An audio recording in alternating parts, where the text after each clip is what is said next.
ہر تعریف اس اللہ کے لیے ہے جو ہر چیز کا مالک اور خالق ہے۔ ایک مرتبہ حضرت یوسف علیہ السلام کی خدمت میں ایک شخص آیا اور دست ادب کو جوڑ کے عرض کرنے لگا، اے اللہ کے پیارے نبی، ہر انسان آپ کی عزت کرتا ہے، ہر انسان آپ کی تکریم کرتا ہے، ہر انسان آپ سے پیار کرتا ہے۔ میں بھی چاہتا ہوں کہ زمانہ میری عزت کرے، میں کیا کروں؟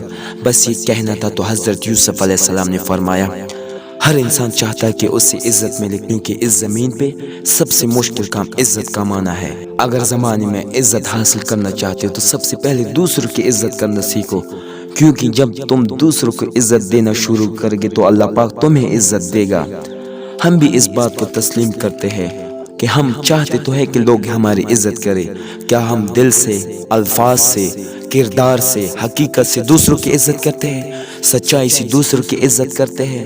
حضور پاک صلی اللہ علیہ وسلم نے فرمایا، جو چیز تم خود کے لیے چاہتے وہ دوسروں کو عطا کرو، اللہ پاک تمہیں وہ عطا کرے گا جو تم چاہتے ہو، جو تم چاہتے ہو۔ اگر آپ کے پاس زکوٰۃ، خمس، صدقات موجود ہے تو مہربان ٹرسٹ میں جمع کریں، کیونکہ آپ کی تھوڑی سی مدد سے کسی غریب کی زندگی سنور سکتی ہے۔ اگر آپ چاہتے ہیں کہ ہم اپنی زکوٰۃ، خمس، صدقات مہربان ٹرسٹ میں جمع کریں تو آپ اس نمبر پہ کانٹیکٹ کریں۔